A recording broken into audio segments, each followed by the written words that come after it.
قەت ژنارەی پێمەڵێن ناوم ئەوانە بەردوودار غەیری باڵای وەک سنەوبەر فەرم و کەی بوو بە چنار ناوی چاوم بوو بە جەنگەڵ هێندە چێوی پیاچووە وەک مەغارە بەردە ئەترافم سەر و ژێر و کەنار کاشکی ئەوسا ئەسیری دەستی ئینگلیزی دەبوو نەک کەومە داوی زوڵف و پەرچەمی پڕپێچی یار سوێند بە کەعبەی ئەبروان و مەسحەفی ڕوومەت ئەخۆم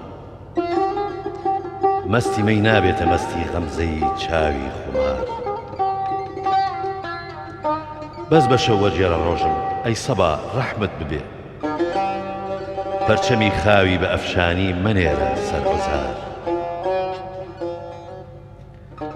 نەخری باغی حوسنە باڵات سەرکەشە سەرویش نییە تازە غونچەی گرتووە سێوە بزانم یا هەنار هەر بە خوێنی دیدەکانی دامەنی گوڵگوڵ دەکا مەیلی گوڵشەن بۆ دەکا حەمدی ئیتر فەسڵی بەهار بەڵێ دەستان خۆش بێ خۆشەویستانی قەلەندەرخانە سڵاوتان لێبێت ئێمە بەردەوامی بە بەشی دووەمی قەلەندەرخانەین بۆ باز لە وێنەی شێعری لە دیوانی حەمدیدا بە ئامادەبوونی دکتۆر فەرهاد قادر هاوکارم حەمید بانەیی بەڕێز و هاوکاری موزیک ژەن کاک خەلیل عەبدوڵڵا دووبارە هەمووتان بەخێر بێن سوپاس بۆ ئامادەبوونتان دکتۆر گیان جارێکی تر سڵاو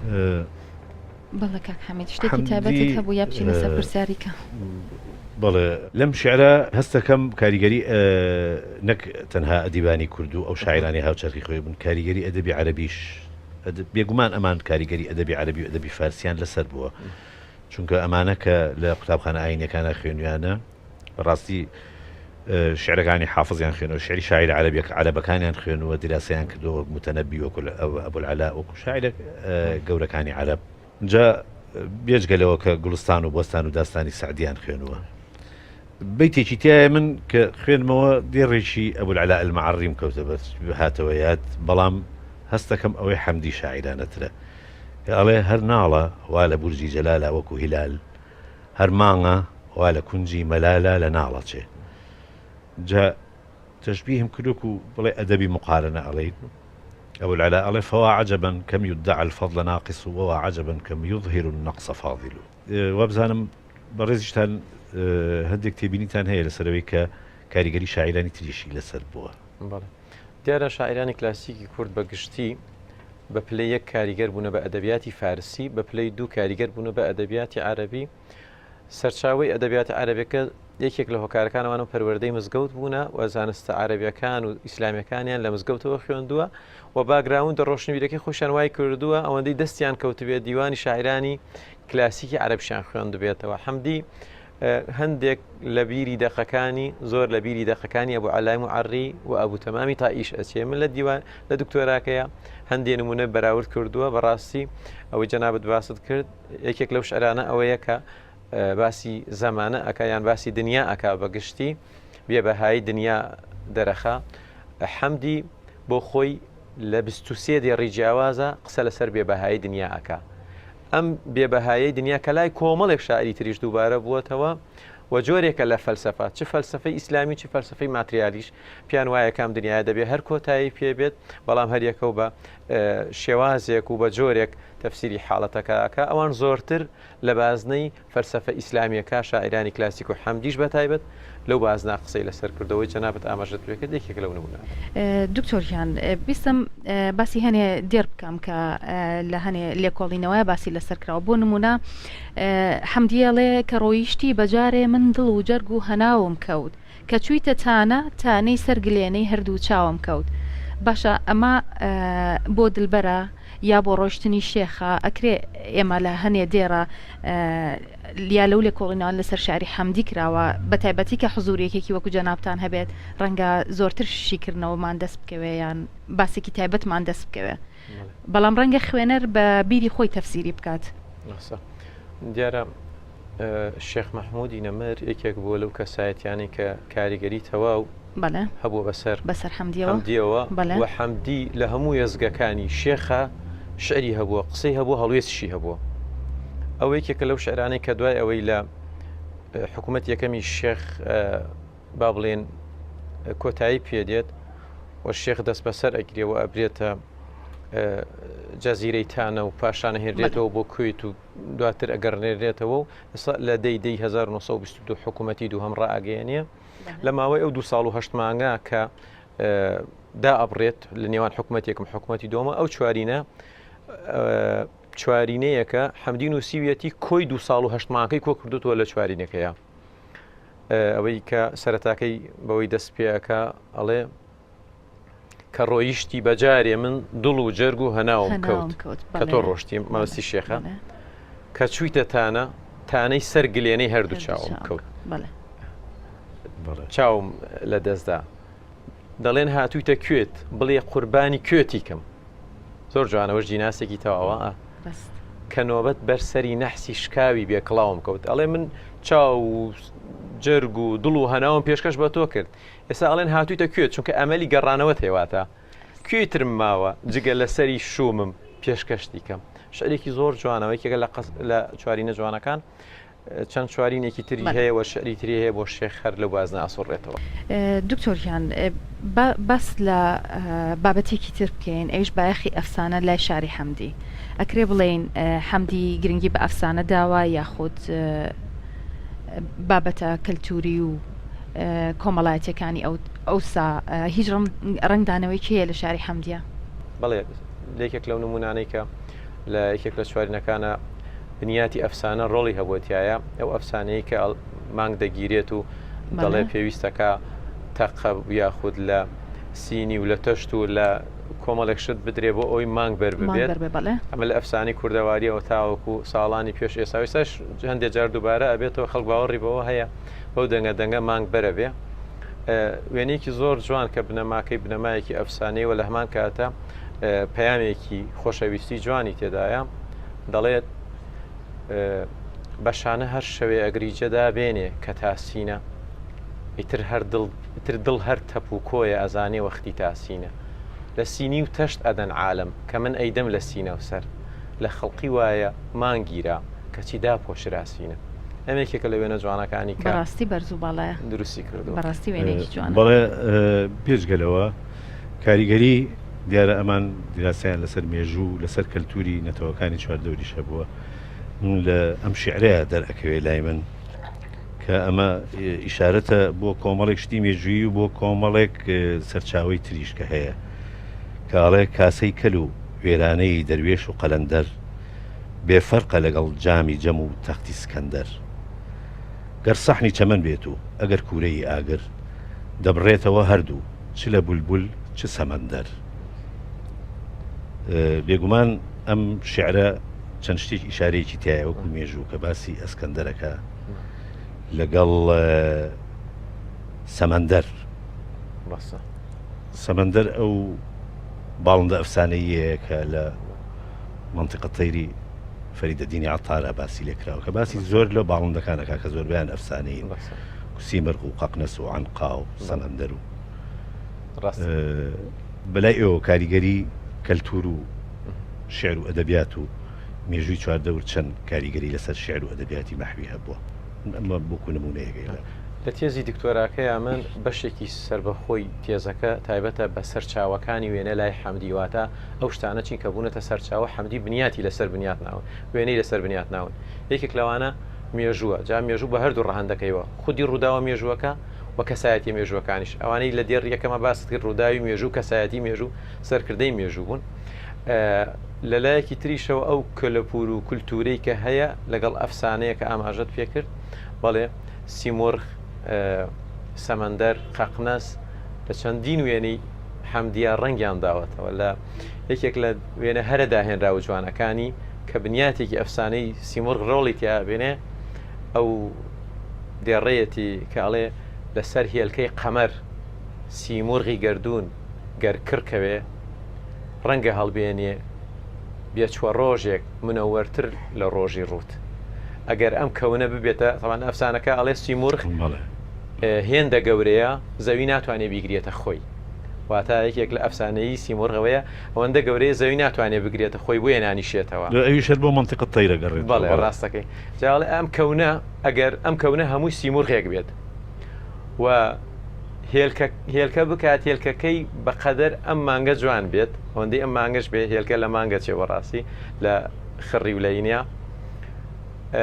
ئەو لەسەری ئەگەر کڕکەوێت ئەگەر کڕکەوێ نەیوتوە کڕ بکەوێت ئەگەر کڕ بکەوێت اینجا کاڵێ ئەگەر احتیمال هەیە ئەو هێلکەیە پیس بێ احتیمال هەیە بە پاک بێت ئەگەر پاک بێت بەم هەموو ئەگەرانە ڕەنگە بێت چوە ڕۆژێک لەدایک بێت منەوەەر بێ وەک ڕۆژی تو یعنی ئەم هەموو احتیمالە جگەلەوەی خۆی ئەفسانێکەوەتە وێنەی تۆ دووبارە نابێتەوە بە کورتێکی لای حەمدی بەڵێ ئێمە لە زۆربەی شعری شاعرە کلاسیکەکانە هەمیشە کۆمەڵێک شتە بینین ئەسکەندەر و دارا زۆر دووبارە بێتەوە حەلاج لای حەمدی زۆر دووبارەوێت بەڵێ حەلاج دووبارە بێتەوە و لەسەر حەقوتنەکە کە حەمدی بۆ خۆی ئەوەی تێدا بووە زۆر معجبی حەلاج بووە تەنانەت بە ژیانی شویستیەتی هەندێک جار لاسای حەلاج بکاتەوە لە وتنی ڕاستیەکان لە جێگەی خۆیان گەلێشتی تر هەیە ینی بیتێکی هەیە کە خوێنمەوە لەوە ئەچێ شاعیرێک بۆ ئەمڕۆی نووسی بێت کە ئەڵێ ئەهلی ئیسلام و مجاهد واکە دەکوژن یەکتری خۆزگە ئەمزانی ئەمانە کامەیان ئەیکەن جیهاد ئەو ڕۆژگارە هەندێک گروپ و تاقم پیا بوونا هەندێک گروپیان وتراوە مجاهیدەکان لەو ڕۆژگارە لەژێر ناوی مجاهیدەکانەوەکەوەیان لێرێ لێوێ لە هەموو زەمانەکانە بەناوی ئاین و بەناوی ئیسلامی سیاسیەوە گروپەیە ئەبێت وە گروپەکانی تر ئەکوژێوەکە ئێستا داعش پیا بوو بەناوی ئاین ئیسلامەوەکە ئەو ڕۆژگارە شەماشت بووە لە چەندین وێنەی ترا ئەوە دووپات ئەکاتەوە لە بیتێکە قسە لەسەر ئەوە کە بەناوی سەید و شێخەوە خەڵک ئەڕوتێنرێتەوە ئەڵێ جاران دەست بەرزەکرایەوە لە شێخ بۆ ئەوەی دوعا بۆ خەڵک بکەن ئێستا لە تاو شێخ دەست بەرزەکرێتەوە بۆ لای خوا وێنەیەکی جوانەویش بەڵام لە ڕۆ کۆمەڵایەتێکەوە دکتۆر فەرات جەنابەت پێشتر ئاماژت بەوەدا کە حەمدی لەسەر هەنێک بابەتی کۆمەڵایەتی قسە و باسی هەیە یا شاری هەیە لەسەر درۆ جوانی لەسەر دەسەڵات ئەکرێت لەم ڕۆ چۆن قسە لەسەر حەمدی بکرێ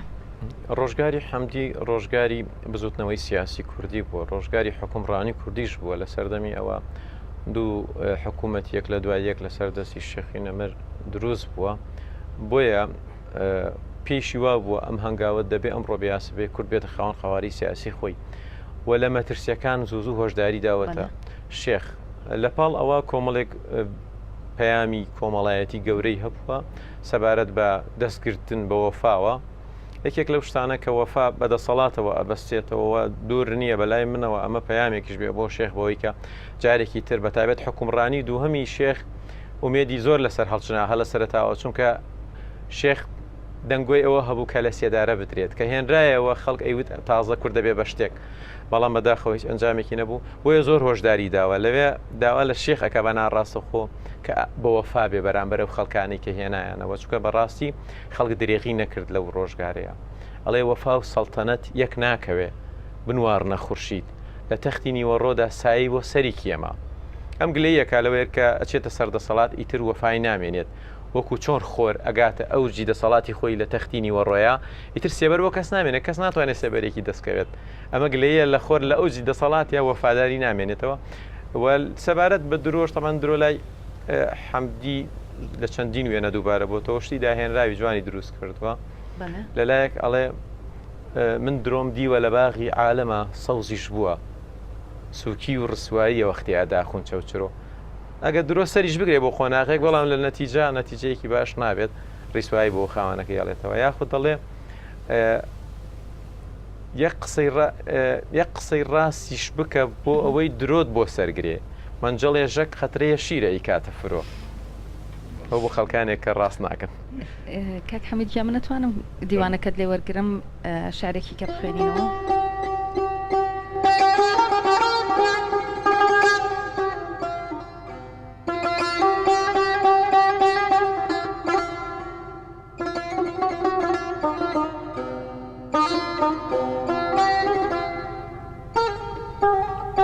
حەمدی لە رازی دڵدا دەڵێ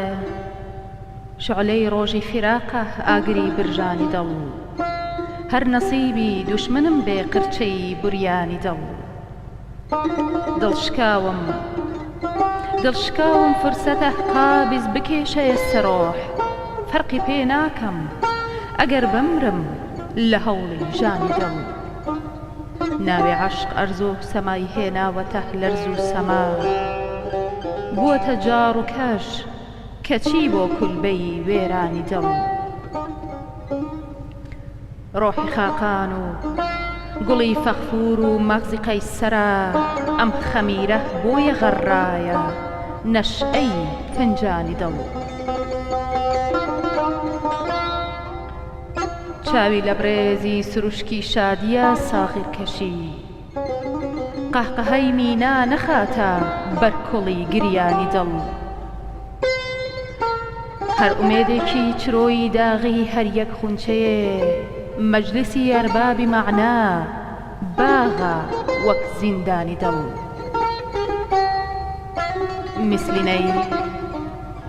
مثلینەی شێرانی دڵ هەر یەک نەوایە لێ ئەدەن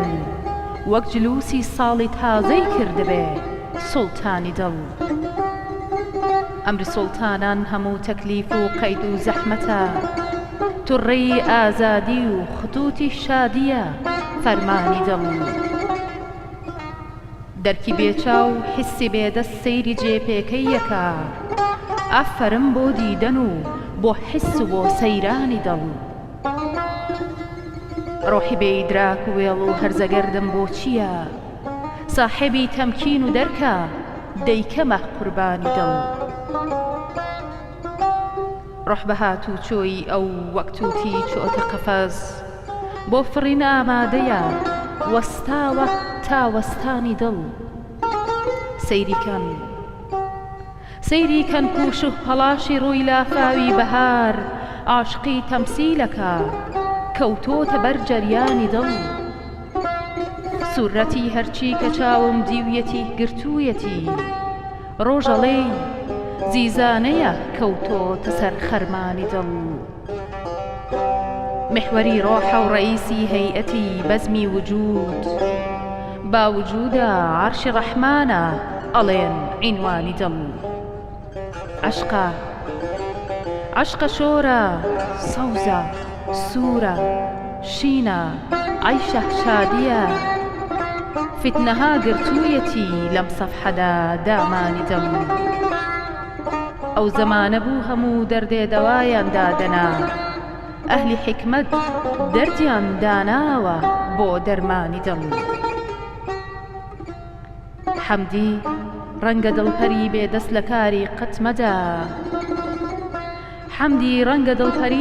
لە کاری قەت مەدا گرتنی شێتی دەبەخشێ هاریە بەردانی دڵ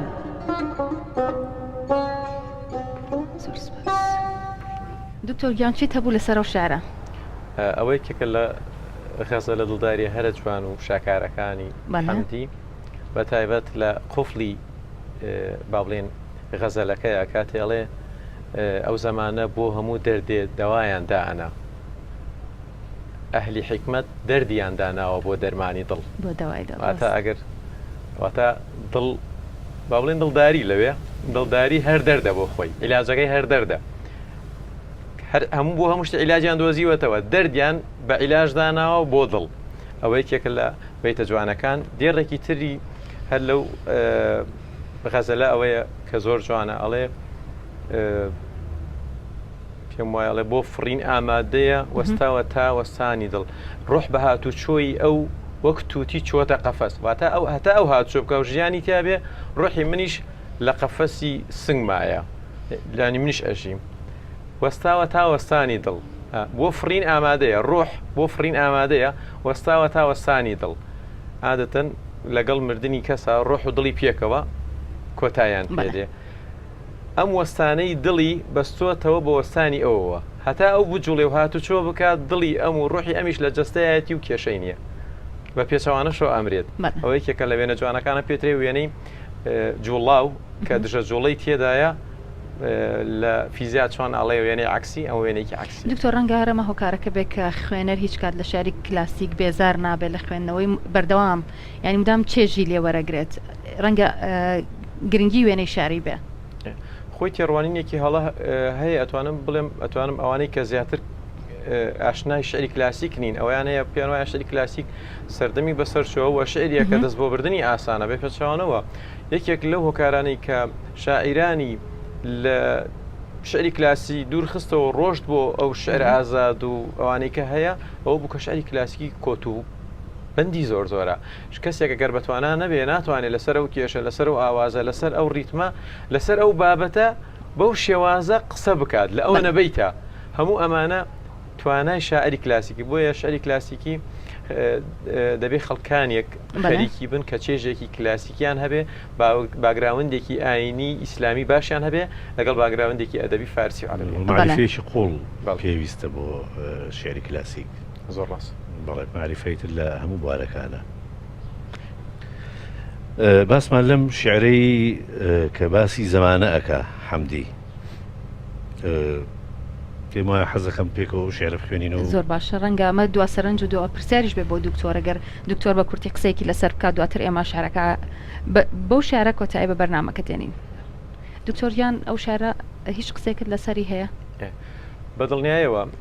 یەکێک لە تایبەتمەندەکانی شعری کلاسیکی کوردی بەگشتی ئەوەیە یەکێتی دێڕ هەیەواتە هەر دێڕە بۆ خۆی سەر بۆ خۆواتایەک دروست ئەکات دەوترێت شعری کلاسیکی وایە و ئەتوانی ئەو دێڕە دەرکەی بەبێ ئەوەی کەلیان بخیتە ناو شعرەکانی ترەوە. سپاس دکتۆریان بۆ ئامادەبوونت. زۆر سپاس. سپاس بۆ تۆ کاک حەمیدیان کاک خەلیلیان دەست و چاوت خۆش بێ و هەمیشە بەردەوام بی. بەڵێ عزیزانم هەک بەو کەشکۆڵی قەلەندەرخانە لێرەدا کۆتایی هات بۆ باس لەسەر حەمدی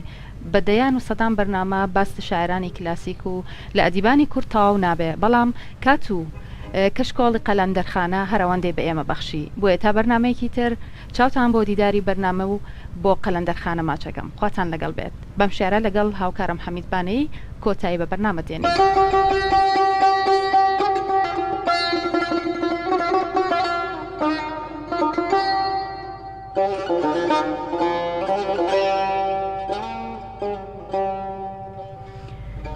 ئەحواڵی ئەم زەمانە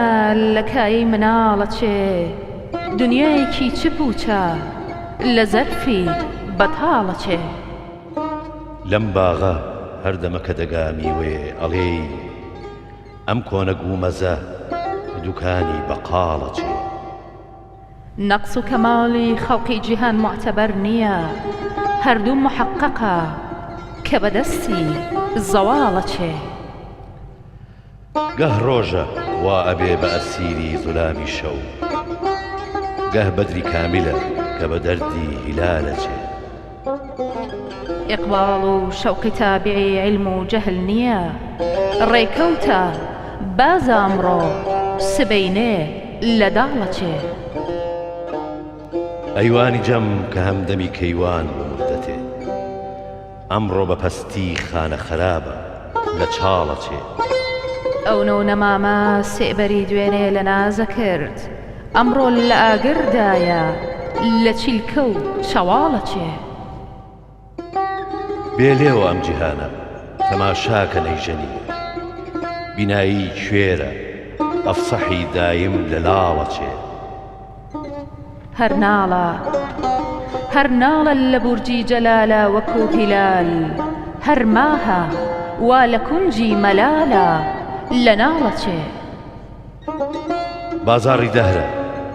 قیمەتی ئەشیا بەجێگەیە مێشێکە نیشتە ڕووی نیگارێ لە خاڵە چێ دنیا هەناسەیەکە نەچوو بێ نەهات بێ حاڵێکە بوو بەچیکە لە عالەم بە حاڵە چێ بەو عومرەوە کە بوویەتی نوح و توێتی دنیا لە ڕحلەتە لە خەوی بێ خەیاڵە چێ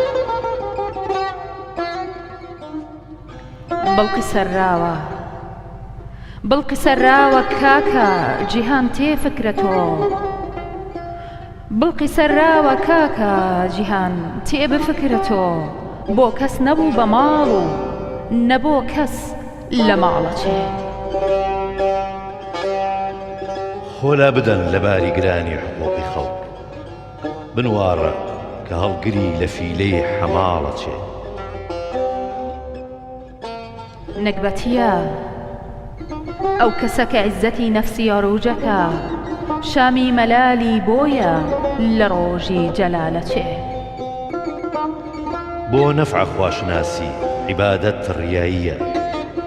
تەقوای ئەم زەمانە بە نرخی وەبالەچێ بانگێکی تر لە غەیبەوە ئێستا کە هاتە گوێم هێندە زوڵاڵە بەدەنگی بیلالەچێ الحەشر والقیامە کاتو جیهان ئاخرە ئەڵێ لقمەی حەرامی ئەمڕۆ بە نرخی حەڵاڵەچێ